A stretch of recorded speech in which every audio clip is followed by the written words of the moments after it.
Hello, everyone. Welcome to this webinar. We are going to wait for a couple of minutes in case more people are joining. We will be back in a couple of minutes to start the seminar then.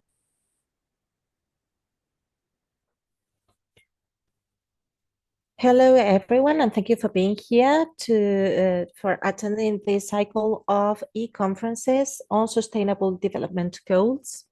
Today, our session is about responsible consumption and production. We've got two speakers. We had planned for three speakers, but unfortunately, one of them is not able to make it due to personal reasons. So my name is Raquel Lazaro. I come from the University of Alcalá, Spain. My role here is as a moderator. I'll be taking your questions as well. And the panelists that we've got today are Professor Dr. George Malovic from the University of Szeged.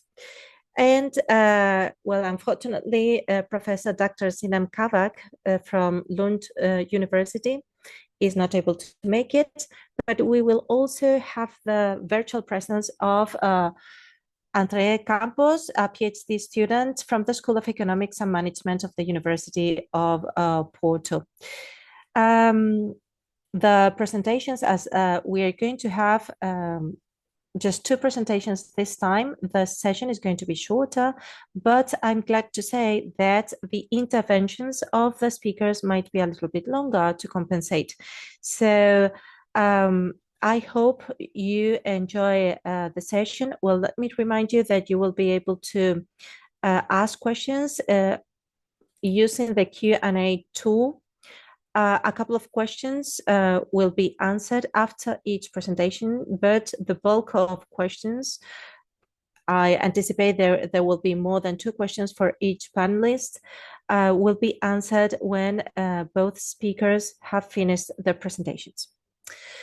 I'm not going to take more time, and I am going to give the floor to Professor Dr. George Malovic from the University of Szeged with a presentation Turning Ourselves into Sustainable Consumers and Sustainable Producers, Opportunities and Challenges. George, the floor is yours. We can see your screen. Thank you very much. My name is George Malovic, and I work at the University of Szeged. And initially, my background is in ecological economics, and basically I will talk about whether we are able to turn ourselves into sustainable consumers, so to say, or not. Initially, when I provided the title, I also included production and producers in the title, but then I realized that within 12 minutes, it's impossible for me at least to give an overview of both of these concepts. So I rather kept with consumption, and I will try to stick to the 12 minutes limit. I cannot full screen my slides. We tried to do it just before this session, and for some reason it doesn't work on my computer. So I will go on without full screening. Here is a draft of my presentation. First of all, I will talk a bit about sustainability very briefly. As it has a huge literature, I will just show you that it's really a debated concept with very many divergent and often, so to say, antagonistic views in relation to what is sustainability, how it could be achieved. And then I will talk about what are the problems with sustainable consumption in the so-called efficiency-based paradigm. That is one stream of sustainability thinking. Then I will also talk about the limits of consuming in a sustainable manner within the sufficiency-based paradigm. That's a paradigm or approach to sustainability. Then I will state some concluding remarks. So this is a very often cited figure from a very often cited article. Hopfood and co-authors made this categorization of approaches to or views on sustainable development. And as you say, they divided it into three sets: status quo, reform, and transformation approaches. And these are totally divergent. And without providing you details, because of course I cannot provide you a detailed description of these approaches or views within 12 minutes. The main or essential difference between the reform and transformation approach that are important for us today for this presentation is that the reform is efficiency centered. So basically perceives sustainability as enhancing eco-efficiency, so the relative environmental impact, reducing the relative environmental impact of our consumption. While the transformative approach says that efficiency, it's a very important issue in relation to sustainability, but it's not enough. If we do not thrive for sufficiency, then we will transform the biosphere to an even higher extent, no matter how high level of efficiency, eco-efficiency we reach. And this will mean a state or lead to a state of unsustainability where we lose natural resources, ecosystem services,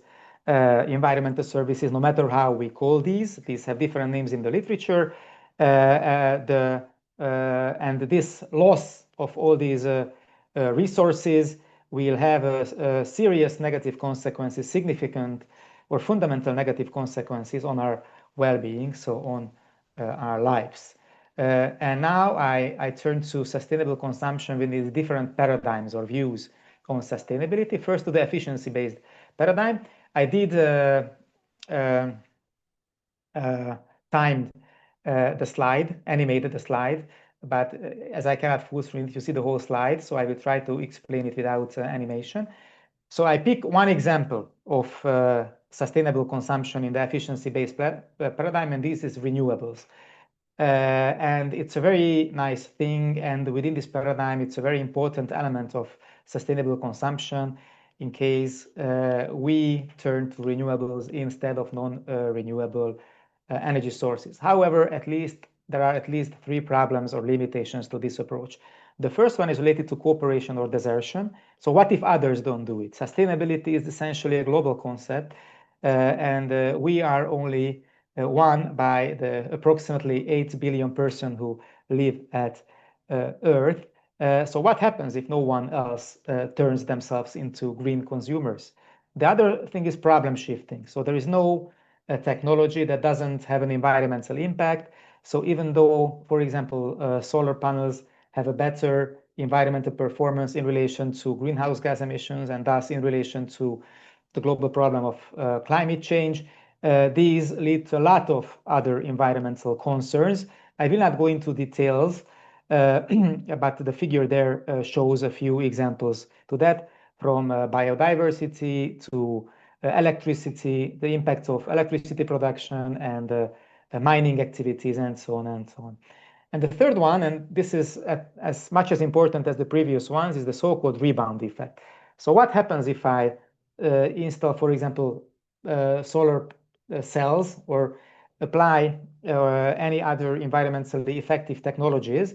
I will save money. I will save money because these are more efficient, not only in environmental sense, but in a monetary sense for myself as a consumer. And what do I do with that money? Of course, I do not dig that money underground, but I usually, or most people usually use it for consumption. What if, for example, I take a cheap flight from my savings and fly from Hungary to Barcelona to watch an FC Barcelona football game? Yes, I use this example because I'm a big fan of this club. But it's, of course, extremely contradictory from a sustainability perspective. So all this means that even if we follow this efficiency-based sustainability consumption paradigm, this will lead to even higher consumption levels because of this rebound effect. And this higher consumption level, this will lead to even higher transformation of the biosphere, so more environmental impact, more natural resource use, and more environmental pollution. If we go to the sufficiency-based paradigm, and this picture, the large picture is demonstrate this, that if, I don't know, we move out to a village and we live a very simple life, you might heard about voluntary simplicity, that basically you organize your life in a very simple way, and you are not thriving to have very many to buy very many goods and possess very many goods and services. There are still limits. First, one is related to cooperation and desertion that I already mentioned. What if others do not live like you in a global world in relation to a global concern or global set of problems? The second is systemic rebound. So it's very nice that we consume less, but then we, of course, save money unless we reduce our incomes. But it very often happens that people who live very simple lives and do not buy and do not possess too many stuffs are part of, so to say, European middle class with a significant or relatively high income levels, especially in a global comparison. We will save money, we will accumulate wealth.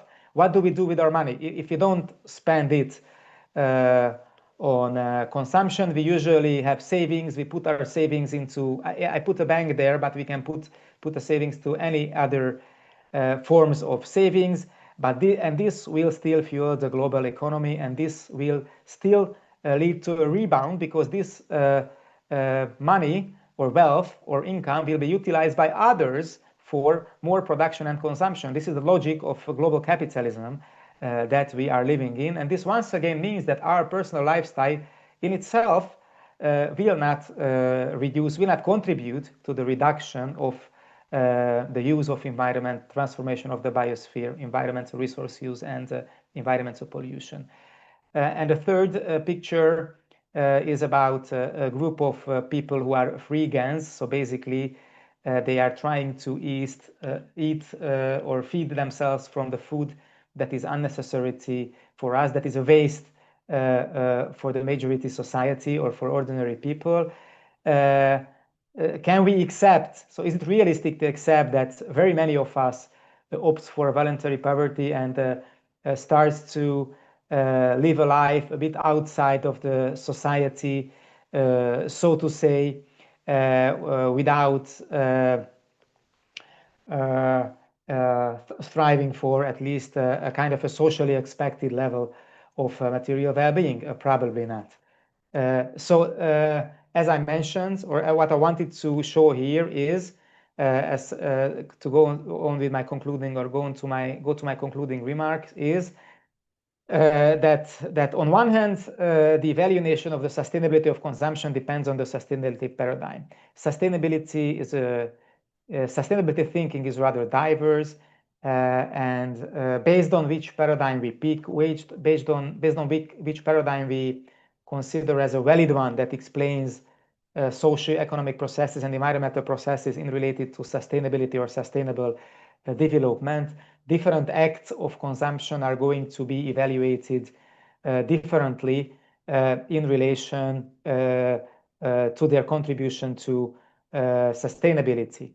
The second main point that I wanted to emphasize is that both of these or sustainability solutions, sustainable consumption solutions, can be criticized or have their limits, no matter if we are talking about the efficiency or the sufficiency orientated or based sustainability paradigm. Major reasons for that are the rebound impact that I showed it to you. That is also characteristic to the, more than often characteristic to the sustainability consumption in related to the sufficiency-based paradigms, and of course always characteristic to the efficiency-based paradigm. The issue of cooperation and desertion, and the role of institutions in structuring individual behavior that do not really allow us, or at least for the most of us, to live, so to say, outside of society, outside of consumer society, and to opt for example, voluntary poverty. And what is my suggestion here, or what is my main conclusion here? Probably that we should rather concentrate on the social or political and not the individual when we think about sustainability. What do I mean by here? If we, for example, concentrate on policymaking and on persuading policymakers, that would probably mean that sustainable products, and on the upper right corner of the slide, you see a Fairphone. You might heard about Fairphone. This is, I think, a really good example for a sustainable product. It's modular. It's made of war-free, so blood-free minerals, it's recyclable, and it doesn't renew its images in every 6 months.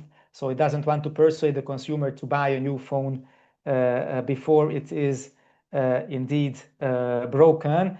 So such products are not going to function in market niches just like now, but probably they will constitute the majority of the market if we have proper policy making. And on the other hand, we should think about ourselves not only or not primarily as consumers, even though consuming is important because we do vote with our money when we buy either environmentally friendly or less environmentally friendly products, but also think about as citizens, and as citizens, we should probably strive for social decisions that support us as collectives or us as communities to be able to make sustainable and responsible decisions. Yes, I can argue why so it's also supported by arguments in relation to how we as consumers and citizens diverge. So as consumers, we are willing to be more selfish, while as citizens, we tend to be more altruistic, and so on and so on. But it's also related to policy making. If we step up as citizens and we think about ourselves as citizens, that has something to do with the public issues, then we might be able to build policies and politics that support sustainability way better compared to individual solutions. And thank you very much for your attention. You find my name and email address on this last slide in case you want to contact me. Well, thank you very much, Professor Malovic. Very interesting presentation and plenty of food for thought. We've got a couple of questions. The first one is by Martina. So, if individual behaviors can't really drive sustainability transitions, how can individuals influence society to make these transitions happen? Yeah, my honest answer is that I have no idea. So there are so many people living on Earth, 8 billion people living on Earth, and we have to accept that each one of us is only one out of this 8 billion. Also, I'm not naive in relation to political decision making and policy making. If you read political theory, it more or less seems from most of the political theories that deals with political decision making that these are based on interests and not on most of all not on ethical behaviors and ethical expectation. But still, my answer to you is that besides being an ethical consumer, so I don't say that it doesn't make any sense. At least probably for your life, it does make sense because it makes you feel yourself a better person, and at least provide you with some with an identity that makes yourselves happy with who you are. I would go for community level solutions, whether it's organizing yourself in small communities, whether it's participating in green movements. Like, for example, I personally do support even radical green movements like Extinction Rebellion and so on and so on. I think that these are the ones that are able to change policy making. And according to the history of environmental policy making, green movements and environmental movements always played a very important role in environmental policy making and environmental regulation. So it's not only my personal opinion, but indeed related social science research also says something similar. Okay, thank you. Another very interesting question, this time by Sandra. I have never heard of voluntary poverty. Do you think this is a trend that will only exist for a few years, or will it become a new type of lifestyle? I have no idea. And to be honest, yeah, the future is very uncertain. So I don't like to talk about any predictions. Here in Hungary, I do not really see the spread of voluntary poverty, but there, as far as I perceive voluntary poverty at the moment, it's rather present in either in large and relatively rich cities where a group of individuals who are often well-educated individuals organize themselves and, I don't know, go for free gaming, live in squats, and so on and so on. So it's really like a very small subculture at the moment, and it also present in rural areas where people just try to get out of the society, so to say, and organize themselves at rural areas in a relatively simple manner. Whether it's a fashion, it's a present fashion, or a short-term fashion, or subculture, or it's gonna spread on the long term, I have no idea. I haven't made any research in relation to it. It's a very good, I don't know, thesis topic for you, probably to discover if you are interested. Okay, thank you very much. We've got more questions, but they will have to wait until our second speaker has delivered his presentation. So thank you very much, Professor Malovic. We Thank you will very much get for back to listening. you for the other questions when Thank you. when we progress with the session. Okay, so our following presenter is André Campos. He comes from the School of Economics and Management of the University of Porto. In particular, the SOS Plus project. He's going to speak about food systems and climate justice, academic insights for a more sustainable future. André, the floor is yours. So thank you very much. I'm just here sharing my presentation. You should be watching it, right? Yeah, we can see it. All right. So thank you all for being here, for attending this webinar, and thank you all for the invitation also to be here. So I'm going to speak about food systems and climate justice, academic insights for a more sustainable future. My name is André. I'm a PhD student at the School of Economics and Management from University of Porto, and I hope you enjoy this presentation. So, with a brief introduction, when we speak about food systems and climate justice, we have here a balance that we need to be aware of. Food systems are both victims and drivers of the climate crisis. And a very good example how we can demonstrate this is they account for around 1/3 of global greenhouse gases emissions, but at the same time, they employ around 1.2 billion people and support around 3.8 billion households livelihoods in all stages of the value chain. So we need to have a balance between these two. At the end, they are a driver of climate change, but they are also a victim of the climate change. And when we speak about climate justice in food, we need to speak about fair transitions because of this balance that we cannot break.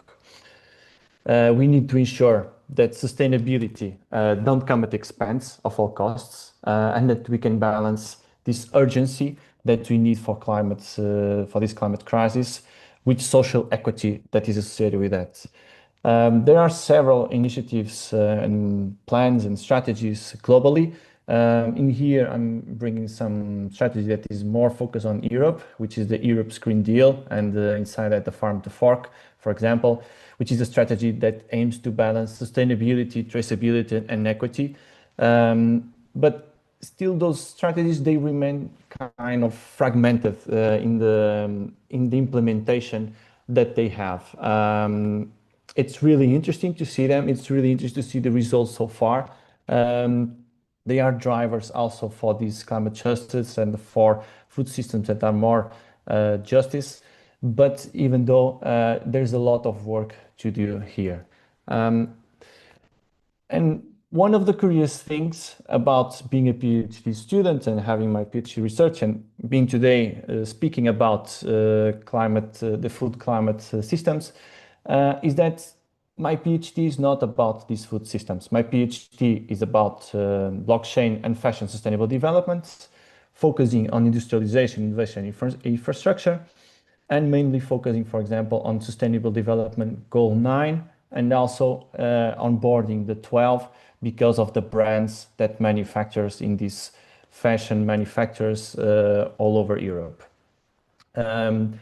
But what we found out is that both fashion and food systems and other also systems, not only these two, they face information asymmetry and they face fragmented accountability. They have lack of verifiable supply chain data. They lack social and environmental metrics. They lack digital solution infrastructures with solutions for different size enterprises. And they lack also reporting and framework alignment, with most of the disclosures being narrative. This is something that is transversal to different industries, mainly these two. And how do I get, or how do I got into this area? While I was doing the PhD, I started a company called SUSPlus. SUSPlus became a spin-off from the University of School of Economics and Management from University of Porto, a UPort spin-off. And when I started the company, I'm there over there in the yellow jackets at the School of Startups at UPTech. I'm the only one from that cohort from the company. But when I started SUSPlus, and afterwards it was incubated in UPTech, I found out that the fashion industry, even if it was the first thoughts that I had, and then afterwards the team had, it was interesting to see that the pull from the market, when we start addressing the markets, was kind of different. And the pull from the market came from a pivot moment, which was when we participated in a contest called Blue Act. We won some awards over there. But the most interesting part is that it opened up the food systems to us. There was a company called Conselhos Portugal Norte that came to us and said, this is really interesting what you are presenting. Back then we were presenting a software as a service that can help these companies to make a transition, a climate transition. So it was a B2B client that we want to help these companies to make the climate transition of their processes. So the Conselhos Portugal Norte came to us and said, this is really interesting. We don't know how are you going to do this, but we like to work with you. And this is something that we want to have a pilot with you. And back then we spoke internally. We also, as I mentioned, we came from the fashion industry. We spoke internally and was saying, yeah, but we don't know very much about this, this area, this category. But we found out that with their expertise and also with our research, we can have a lot of common problems in between. Afterwards, we also open up a second pilot with Flatlantic, which is related with flatfish production. By the way, Conselhos Portugal Norte, they are related with the fish can production. And we are also with a third pilot that is not mentioned here, but is also related with the food systems. And why we start working with them and why are we addressing them? There is one question that is really interesting, which is when we think about the polluters or large enterprises or enterprises that are polluters, normally we think about large enterprises, which makes sense. But the thing is, if we analyze more deeply into this profile of companies, we see that they cover most of the scope 1 and scope 2 in their plan and strategy.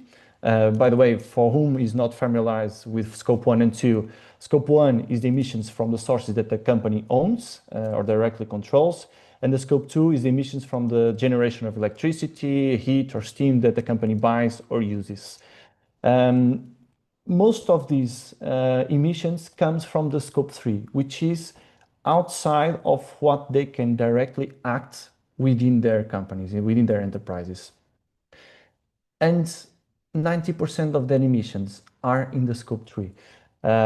If we look at, for example, at this food processor, we can look at several disclosures: downstream transportation, distribution, processing of sold goods, end-of-life treatment, and so on. But majority of those 90% of the emissions that they cannot control, they are associated with purchased goods and services. And who are the companies dealing with purchased goods and services in their supply chain? They are the suppliers, which most of them are small and medium enterprises. And this is really interesting to analyze, because if we want to change and if we want to have a response for this scope 3 and for the general emissions of these large enterprises, we need to onboard the smaller ones and the medium ones into this approach. And we need to validate the value chain with more transparency, more traceability, all information that we need to work on and these companies can work on afterwards. And why is it so difficult to address these scope 3 emissions? Most of these large enterprises, they don't have visibility on the emissions. They don't have visibility on what these small and medium enterprises are doing. If they have plans, if they are integrated. From what we spoke already with, I won't say a lot, but many enterprises, smaller, bigger enterprises, they all have this in common. They cannot have, or they don't have, a mature integration of their suppliers in their own systems. From one side, if you look into large enterprises, if they have budgets, if they have people, if they have softwares, if they have a lot of strategy associated with their business plans to have this climate transition in their own operations, when we speak with small and medium enterprises, the approach and the way, the vision is totally different. And we found out that there are main challenges associated with the small and medium enterprises that are relatively similar from one to the other. And the challenges we can group in 3 different approaches. First of all, lack of expertise. If you go to an enterprise, for example, a medium enterprise, we can even go to enterprise that has like 200 people working with them, like a factory that is still a SME. They generally lack the knowledge to address this transition, because they don't have persons, they don't have people working on the sustainability transition. And even, for example, if they do have some, if they are addressing some of these challenges, it's normally a person that is associated with other team, for example, R&D or sourcing or operations, that is also doing a little bit of this. So they lack the knowledge, they lack the expertise, they lack tools, they lack data, they lack overall a strategy to even implement this. One interesting feedback that we got, it's like a phrase that we got in terms of feedback from one company that we spoke, was that they were saying, I want to do this. I'm being pressed by the large enterprises to do this, but I don't know how to do this. You know, I don't have anyone that knows this. Even if I'm going to find consulting, I don't know how to address this, or I don't have the money to pay for that. So this is the willingness to do a transition, but the obstacles that they face at the same time to achieve that. On the other hand, we have also regulation and reporting. There is an evolving regulation in the EU. It's, I think, who is within this area is also aware of that. There is complexity associated with that regulation and the reporting requirements that most of these companies, they are not even aware of them, and they get stalled because they see the complexity ahead and they get stalled before even starting sometimes. And most of them, they see this transition as a cost. So the environmental actions, they are seen as a cost, as investment to decarbonize. They normally wait for grants, for subsidies, for funding possibilities, and they don't even know, for example, where are the actions that they should be funded or they should be investing to have a return on investment that is faster than sometimes delayed in terms of the lifespan of return of the money that they invest. So what we have been doing in terms of researching to achieve insights for this digital market solution that we are developing and we are testing with these two pilots is we see, as I think I already spoke about this, but we see the regulation reporting as a domino effect push, which means that while the regulation is mandatory for the large enterprises, generally it's still voluntary for the smaller enterprises. Most of them are not listed, so they are voluntary in terms of disclosure of what they need to report for sustainability. But this is interesting because this domino effect means that the bigger ones, the larger enterprises, are demanding this to the medium are demanding the change to the smaller one, and the smaller one are demanding the change to the micro one. And we see also something that we need to work on, which is this lack of integration that we have between the larger ones and the smaller ones. This is something that we are really researching on. How can we integrate them effectively? And even, for example, in terms of business models, way of approaching, we need to think differently than we have been thinking, for example, as a solution for the larger ones. The lack of expertise at the bottom when these companies are, so it's something that remains them in a stalled position. That is also something that we are trying to address and trying to find answers for it. And on the side that is connecting all of this are the investments that they need to do, the actions that they need to do. How can we unblock these actions that can benefit both? How can we unblock these actions to benefit the smaller companies? How can we unblock this to benefit also the larger enterprises and decrease the greenhouse gas emissions in their own supply chains and effectively decrease those 90% of emissions that they have right now. So in terms of future vision and call to action, we have used some final thoughts, which is food systems as fashion systems, they share systemic asymmetries. They have complex value chains. It's complex to address all these suppliers. They are all dispersed in different countries, different cultures. There's a lot, even right now with the global supply chains, you may have suppliers in China, you may have suppliers in Africa, you may have suppliers in Europe. So you need to integrate all of them into here. They're uneven, there is unverified information, and this regulatory pressure is also something that is addressing the food systems. So we believe that embedding trust and intelligence in the reporting, mainly using technologies, can also help to redistribute accountability and empower not only the large enterprises, but also these small actors. These small actors need to be onboarded if we want this climate transition. And afterwards, the technology for fair transitions, which means that climate justice only comes if there is equal access to this infrastructure. There's a lot of technology that can benefit this climate justice. We can think about blockchain, we can feel artificial intelligence, we can think of, for example, IoT devices, we can think with a lot of solutions that are technological. But these are drivers of lower reporting barriers, they are drivers of verify environmental claims, and they will help also to integrate all science suppliers into global value chains.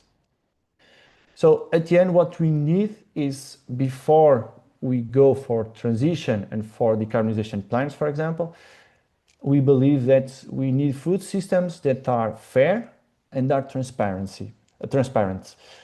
Because without data, without having this integration, without being fair, without this transparency, we don't have effectively plans that can address integrate all these companies in an integrated way for a decarbonization plan that makes sense for all and that benefits all. A little bit like the last presentation, we did this cooperation also in the industry to make this transition. So I hope you enjoyed. Anything that you need from my side, if you want follow up with some comments or emails or anything else, you have here my direct contacts by email. You can also follow EUGLOH on the social media, which is sponsor of these webinars. And I am open to the Q&A. I hope you enjoyed and that made sense for you. I'll stop sharing now. Thank you very much, Andre. A very interesting and complete presentation. And yes, there are questions. Okay, so we've got one here. We don't know who is asking, I'm afraid, because some of the attendants haven't written their names. You know that you can change them if you want to, right? Okay, the question is, in what ways can entrepreneurship challenge or complement traditional academic approaches to sustainability transitions? Now, that's a very interesting question, and I think it makes a lot of sense. One of the things that I can say is that they are complementary. One thing is being doing an academic research, which we can focus also on the market, and we can also have insights from the market, and we can grow our scientific knowledge from that. Other thing is having an entrepreneurship approach to the markets, like a spin-off approach. And why do we feel that, or I feel that is different? I feel that is different because within the academic, we have something that we want to question and something that we want to have answers for. We start with a question and we get those insights to respond to that question. Even if it's a positive inside, if it's a negative inside, we get that those ideas, that feedback, and so on, to have a thesis or have a paper, all of that, have knowledge. In a spin-off, in an entrepreneurship approach, we do exactly the same. Some of the entrepreneurs, the best entrepreneurs are also PhDs. And it's really interesting to see that PhDs can spin off into ventures, but with a slightly difference, which is if you get negative feedbacks, you need to start pivoting, because spin-off at the end is a business. So you need to adapt very quick to those feedbacks. Either it's positive or negative. So you cannot explore so much the negative feedbacks that you have. You can explore it till a certain point, but you need to start pivoting to make sense that your solution fits the market itself. Okay, thank you very much. Another question, this time by Louise. How do you balance short-term impact goals with the long-term transformation required for sustainability? Sorry, I missed the sustainability transition. That's also a very interesting question, and we faced that during our journey, which is when I give a very simple example. When we started the spin-off, we focus on blockchain, the technology, because we wanted to verify, we want to have disclosure of the data, we want to have transparency of the data. And when we went to the market, we saw that none of these companies, even the larger ones, yes, they could understand this, but the smaller ones, they weren't understanding what was the direct benefits of this technology to them. And in fact, if you look at it, it will be indirect. It's not a direct benefit. It will be indirect because most of the data that is verifiable, it's verifiable because there is an audit. There is someone else that is verifying it. Even if it's from EU, if it's from a consultant, or even from a third party like other company that want to see what you are doing. So we need to shift a bit. So we need to implement things that help them most. And we heard what was their main difficulties in their businesses, and we need to shift a little bit. So one of the things that we start doing was implementing first artificial intelligence, because this was one of the things that mainly was driving the obstacles that they had for the regulation. For example, identifying emissions, how to fulfill the regulation, all of that, and can automate all their processes. And it's more a short-term impact, which is we are impacting their business directly from the day one. It doesn't mean that we are avoiding, for example, the transparency, and we have plans to implement it, but it's a more medium and long-term shift, and that's why we need to understand also these balances, which is we cannot see in a very far lifespan approach if we are not closing the first steps with these companies and onboarding these companies on the first steps, because the very far approach, it won't work if they don't see the benefit now. Okay, thank you. Well, now I'm going to recover some of the questions which were there before Andrea started, but I guess that some of them can be answered by any of the speakers, because I'm afraid these are actually very interesting questions, but also very difficult ones. One of them by Baptiste is, how can we challenge the prevailing narratives that claim that climate change is simply a natural process of the Earth? Any idea about how to answer this?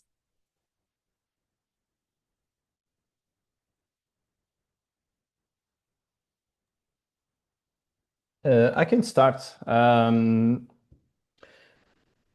So I'm reading here the Baptiste question, which is the first one, right? How can we contribute to changing the sustainability paradigm? Is that one, right? If we are not involved in any organization or political party. Is that it? Raquel? Yeah. Yeah. Okay. So first of all, I believe, and I think Malavix started this conversation or addressed partially this comment, which is being involved in an organization or a political party can always benefit the way you address this sustainability paradigm and also the climate change or the climate transition that you want to implement. Because you are giving a voice to already a community that is implemented, a community which is an organization or a community associated with a political party. So there are people already following it from that perspective. But if you are not integrated into that, you can still contribute to change this paradigm. In my personal opinion, I believe that we as one person can influence a lot of people. We are not only guardrailed by what you can do as you as a person, and in terms, for example, as a consumer or as a effective user of services, you are not guardrailed to only your choices that you do. You can start a lot of movements. You can start a lot of this shift from yourself, and you are one person, but if you involve in your community, if you involve in have influence around you, you start being not one, you are start being 2, 10, 30, 50, and so on. So I think one perfect example, I'm not particularly a defender of, for example, of Greta Thunberg, but you can see the movement that Greta Thunberg, when she started her movement, a lot of people, a lot of young people start following her for good, bad reasons. It doesn't matter, but she started these movements and she influenced a lot of in terms of generation. So she was just one, but she made this change on influencing people. You can like them, you can dislike them, her, but the change was done. There is a lot of more people aware because of her today in terms of this generation. Yeah, thank you. George, do you want to add anything else? We cannot hear you.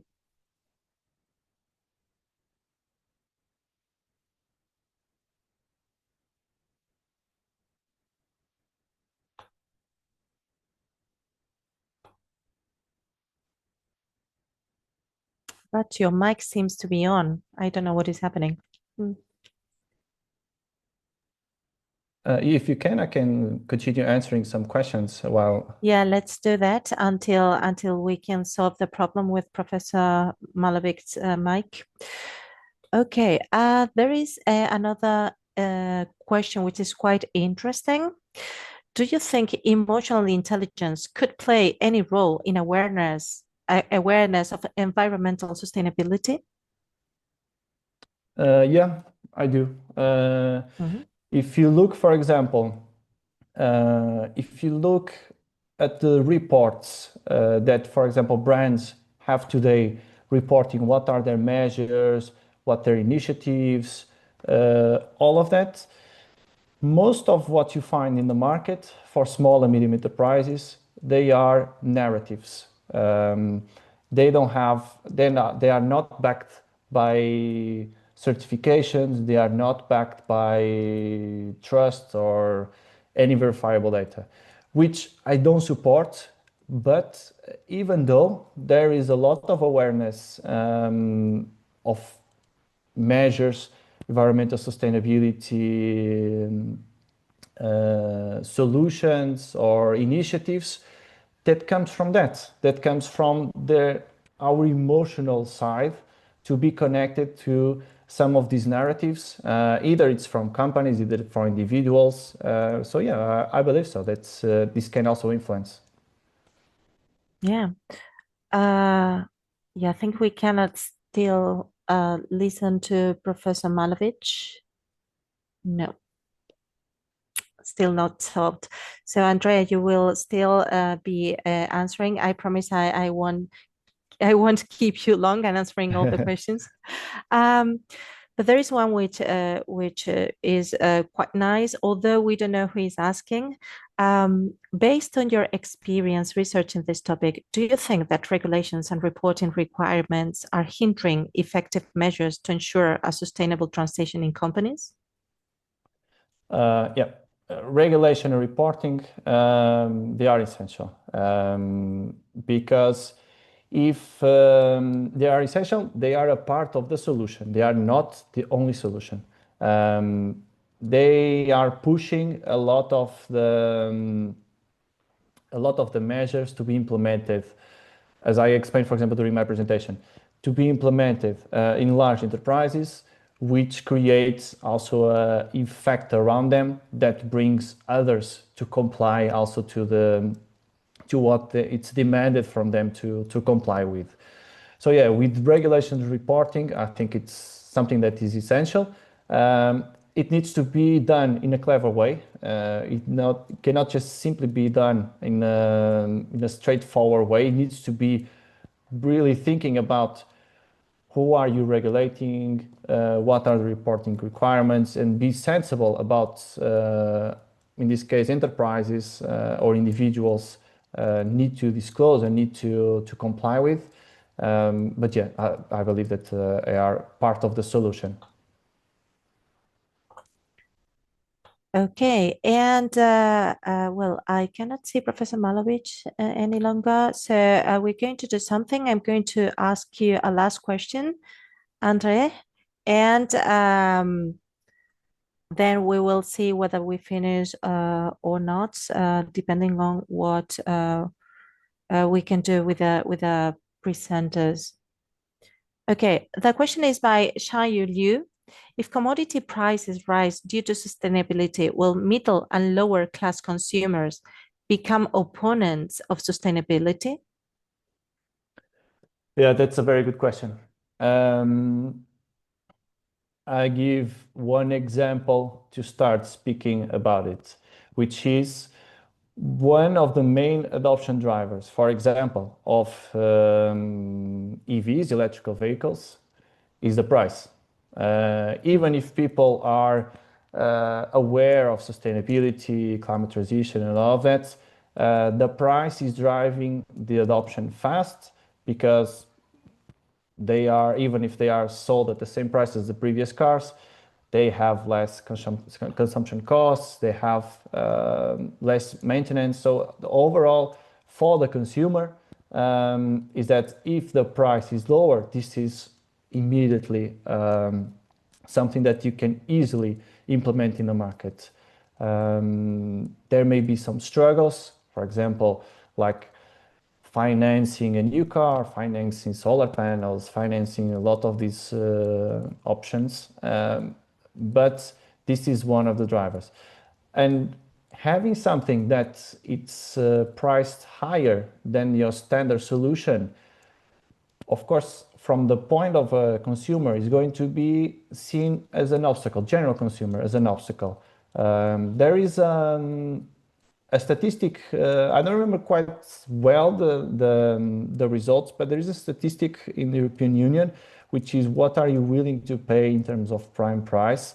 For example, if you go to a supermarket, are you willing to pay more for sustainable products or not? And if you directly ask to people if they're willing to pay, they will maybe say yes, and they will be positive about it. But if you go deeper into that statistic, what you see is that imagine that you have a basket and you go to the supermarket and you place a lot of products inside that basket. And for example, from 10, 15 or 20 products, some of them are more sustainable and are expensive. This is what is the trend or the statistics saying that the consumers are doing more in their options, in their choices. And it's interesting to see, like, it's something we need to have arguments that shows clearly what are the benefits for having a product that costs more or have a commodity that costs more than one that costs less, because less, it's more obvious that is going to be adopted. Okay, thanks a lot. Professor Malovic, can you now use your mic? Can you hear me now? Yes, we Yes, can. Yes, Now yes, you've got a different name, right? But yes, we know who you are. yes, I Okay, quit and return. Yes. Unfortunately, because I quit and return, I only see the last question. And but yes, I no agree that worries. You yes, can answer that question or maybe another one if you want to. there was one about Asia.